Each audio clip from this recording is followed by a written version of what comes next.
Praise the lord. అందరికీ వందనాలు తెలియజేస్తున్నాను. ఈరోజు దేవుడు ఇచ్చినటువంటి వాగ్దానము ఆదికాండము 28వ అధ్యాయం 15వ వచనంలో వ్రాయబడినట్టుగా, నేను నీతో చెప్పింది నెరవేర్చే వరకు నేను నిన్ను విడువను.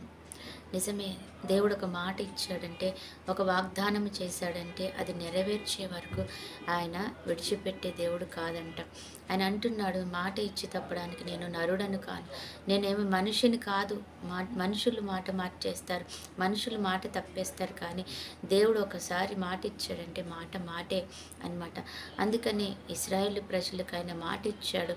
అందుకని కానాను దేశంలోకి తీసుకెళ్లేంత వరకు అది ఎంత కాలమైన ఎన్ని అడ్డంకులు వచ్చినా, ఎటువంటి పరిస్థితులు వచ్చినా కూడా ఆయన దానిని ఆపలేదన్నమాట. వారి ప్రయాణాన్ని ఆపలేదు.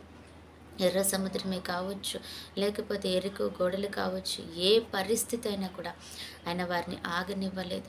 అలాగే ఈరోజు దేవుడు నీతో కూడా నాతో కూడా అంటున్నాడు, నీ పరిస్థితి ఏదైనా కావచ్చు, నీ యొక్క నీకున్న పరిస్థితిలో వ్యతిరేకతలు ఎన్నైనా ఉండొచ్చు, కానీ అన్నిటినీ ఛేదించుకుంటూ తీసుకెళ్ళి నేను నీతో చెప్పిన మాట నెరవేర్చు వరకు కూడా నేను నిన్ను విడిచిపెట్టను అంటున్నాడు. ఆ గమ్యం చేరేంత వరకు, నువ్వు ఆ ప్రదేశంలోకి వెళ్ళేంత వరకు కూడా దేవుడు నీ విషయంలో ఆయన పోరాడుతూనే ఉంటాడు. తీసుకెళ్ళి నిన్ను ఆ స్థానంలో పెడతాడంట. నిజమే కదా. మరి యోసేపు జీవితంలో 15 ఏళ్ల సమయంలో దేవుడు ఆయనకి మాట ఇచ్చాడు.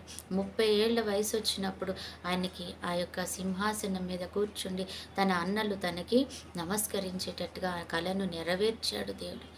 అందుకని అంటాడు, ఎన్నో సమస్యలు, ఎన్నో ఆటంకాలు, ఎన్నో అడ్డంకులు వచ్చాయి మధ్య కాలంలో యోసేపుకి, కానీ ఆయన మాత్రము దేవుని విడవలేదు. అలాగే దేవుడు తనని కూడా విడవలేదు. ఈరోజు నువ్వు కూడా దేవుడు విడవడు, నువ్వు కూడా ఆయన వాగ్దానాన్ని విడవద్దు. ప్రభా, నాకు ఈ వాగ్దానం చేసావు, నాకు ఈ మాట ఇచ్చావు ప్రభా, నాకు సహాయము చెయ్యి అని అడగాలంట. ఆ సహాయం చేసినప్పుడు దేవుడు ఆ మాటను పట్టుకొని ముందుకు తీసుకెళ్తూ ఉంటాడు అనమాట. నీ నమ్మిక చొప్పున ఇంకనూ ఆశీర్వాదకరంగా జరుగుతుంది, నీ నమ్మిక చొప్పున నీకు జరుగుతుంది అంటాడు దేవుడు కదా.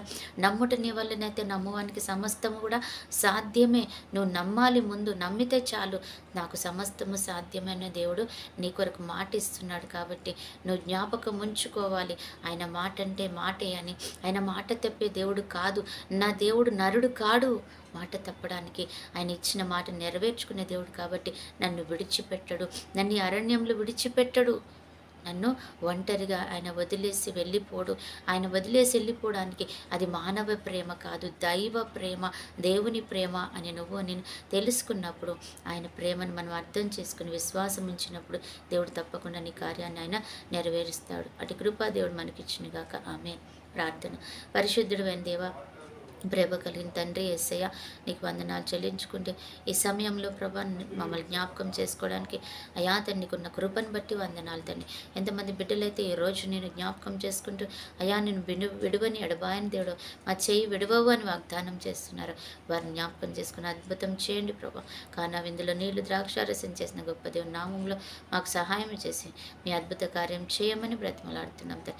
ఈరోజు బర్త్డే, మ్యారేజ్ డే జరుపుకుంటున్న బిడ్డలను కూడా జ్ఞాపకం చేసుకోండి. మరి ఎంతమంది బిడ్డలైతే ఈరోజు అయా తండ్రి ఆరోగ్యం కొరకు, తండ్రి దీర్ఘాయుష్ కొరకు, తండ్రి కృపాక్షేమం కొరకు, సమాధానం కొరకు, అయా నెమ్మది కొరకు వారు వచ్చి ఉన్నారు, వారందరికీ కాపుదల, దీర్ఘాయుష్, కృపాక్షేమం, సమాధానం దయచేయండి, అద్భుతం చేయమని